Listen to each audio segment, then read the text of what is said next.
రాష్ట్ర వ్యాప్తంగా ఇతర దేశాల్లో ఉన్న సింహ సినీ ప్రేక్షకులకి చూసిన వారందరికీ నా కృతజ్ఞతలు. చూడాల్సిన వాళ్ళందరికీ ఈ సినిమా థియేటర్లో మాత్రమే చూడండి అని నా మనవి.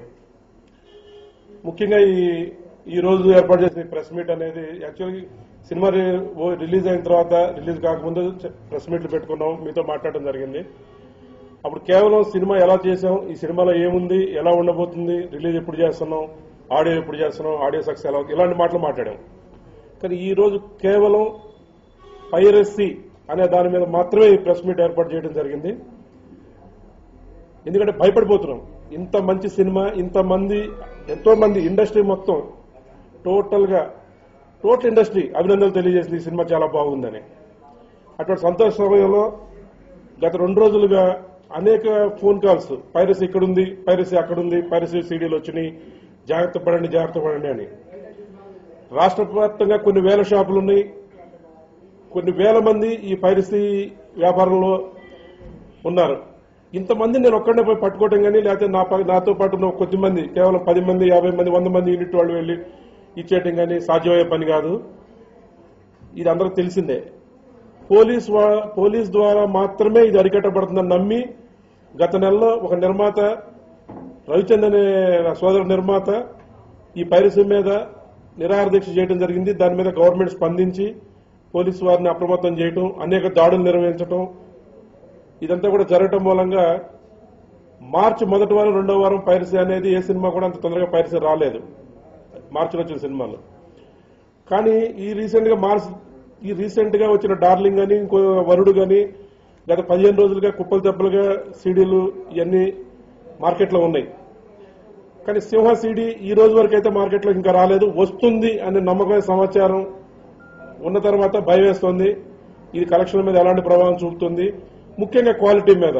ఇంత మంచి సినిమా మీరు ఎందుకు ఇంత మంచి సినిమా అని మీరు చెప్తున్నారంటే థియేటర్లో చూడటం మూలంగా, ఆ థియేటర్లో చూసిన దానికి పరిస్థితిలో ఉన్న తేడా మీరంతా ఎంజాయ్ చేశారు చూసిన వాళ్ళు. అట్లా రిపీట్ ఆడియన్స్ 2 సార్లు 3 సార్లు సినిమా చూసామని చెప్పి చెప్తున్నారు. అది మామూలు ఒక క్రేజ్ తోటి వెళ్ళిన వాళ్ళు కాకుండా ఇంటలెక్చువల్స్, అంటే ఒకసారి సినిమాకి వెళ్తారా వెళ్ళరా వీళ్ళు అనుకునే వాళ్ళు కూడా 2 సార్లు 3 సార్లు సినిమా చూసామని చెప్పడం జరిగింది. అంటే వీళ్ళందరూ కూడా పైరసీ వస్తే మాత్రం ఇంకోసారి సినిమాకి వెళ్ళాలి అంటే వెహికల్ మీద వెళ్తే ఆ కార్ పార్కింగ్, తర్వాత థియేటర్లో టైం దాకా వెయిట్ చేయటం, సినిమా చోట ఎందుకు ఆల్రెడీ ఒకసారి చూసాం కదా, మనకి ఇష్టమైన సీన్స్ కొన్ని మనం పైరసీలో చూడొచ్చు కదా అని చెప్పి వాళ్ళు కొంచెం పైరసీ ఎంకరేజ్ చేస్తారేమో అనే భయం కూడా ఓ పక్కన ఉంది. ముఖ్యంగా ఈ పైరసీని అరకట్టడానికి ఏం చేయాలి అంటే మా గవర్నమెంట్ అడగటం తప్ప ఇంకోటి ఏం తెలియలేదు ఇప్పటివరకు. డీజీపీ గారికి లాస్ట్ వీక్ ఒక లెటర్ రాశాను. అయ్యా, మీరు పైరసీని ఇప్పటివరకు అరికట్టారు, ఈ అరికట్టినందుకు నాకు ఈ సినిమా మంచి లాభాలు తెచ్చిపెట్టింది. దాంట్లో నా వంతు ఇదిగా పోలీస్ వెల్ఫేర్ ఫండ్ కి ఒక 5 లక్షల రూపాయలు విరాళం ఇవ్వాలనుకుంటున్నాను.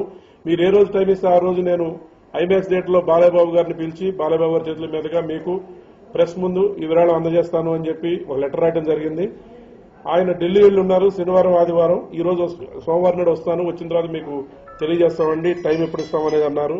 బహుశా ఈ వారంలో డీజీపీ గారు టైం ఇస్తే నేను మొన్న అనౌన్స్ చేసిన ప్రకారం 5 లక్షల రూపాయలు నేను పోలీసు వారికి అందజేస్తాను. ఇది కాక పోలీసు వారికి ఎన్నో పనులుంటాయి, వాళ్ళు ఎంత చేసినా ఇంకా చేయాల్సింది చాలా ఉంది. వాళ్ళకి ఇన్ఫర్మేషన్ ఇచ్చేవాళ్ళు కానీ, వాళ్ళ దగ్గరికి తీసుకెళ్లి వాళ్ళ దగ్గర పైరసీ ఉందని చెప్పేవాళ్ళు కానీ కావాలి.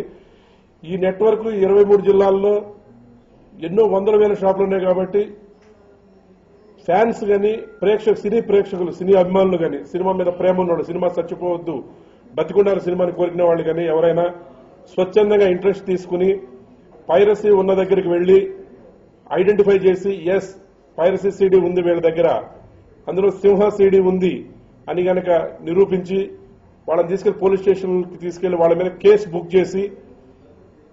చేసిన తర్వాత మాకు తెలియజేస్తే మేము ఆ పోలీస్ స్టేషన్ కి నా మనిషిని పంపించి వాళ్ళకి 2,000 రూపాయలు వాళ్ళ బహుమతికి అందజేయడానికి మా యూనిట్ అంతా అనుకుని ఆ డబ్బు మా కంపెనీ తరఫున 2,000 రూపీస్ కేసు రిజిస్టర్ చేయించిన వారికి ఇస్తాం ఇమ్మీడియట్ గా ఆన్ ది స్పాట్ అదే రోజు.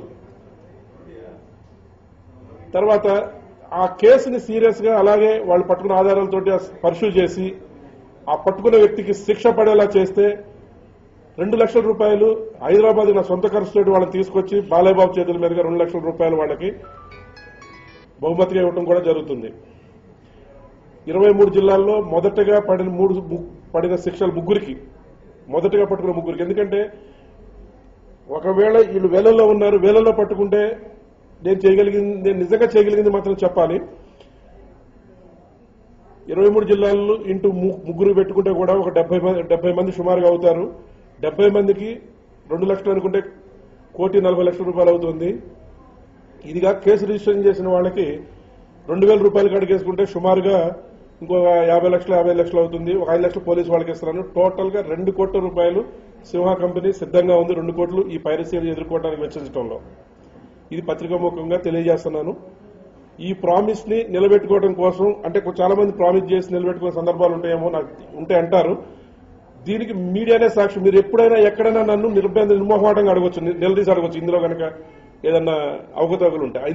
అంటే ఏదో దీనికోసం చేస్తున్నాను కాకుండా సిన్సియర్ గా కమిట్మెంట్ తోటి నేను అనౌన్స్మెంట్ చేస్తున్నాను. ఫోన్లోనే ఎస్ఎంఎస్లు ఉన్నాయి. బెంగళూరు నుంచి నిన్న ఒక మిత్రుడు బాలయ్యబాబు అభిమాని ఫోన్ చేశాడు. సార్, నేను పైరసీ సీడీ ఉందని నాకు ఫోన్ వచ్చింది, నాకు తెలిసింది, మీరు పైరసీ గురించి జాగ్రత్త పడండి అని చెప్పాడు.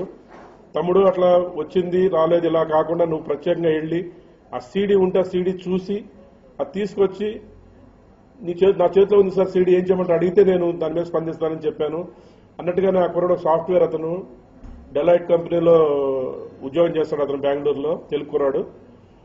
అతను ఆ సీడీ కొనుక్కొచ్చాడు. సార్, నా దగ్గర ఇప్పుడు సీడీ ఉంది సార్, మీ మనిషి ఎవరైనా వస్తే అందజేస్తాను, మీరు సీరియస్ యాక్షన్ తీసుకోండి సార్ అని చెప్పడం జరిగింది. వెంటనే దాన్ని ప్లే చేయమని చెప్పాను.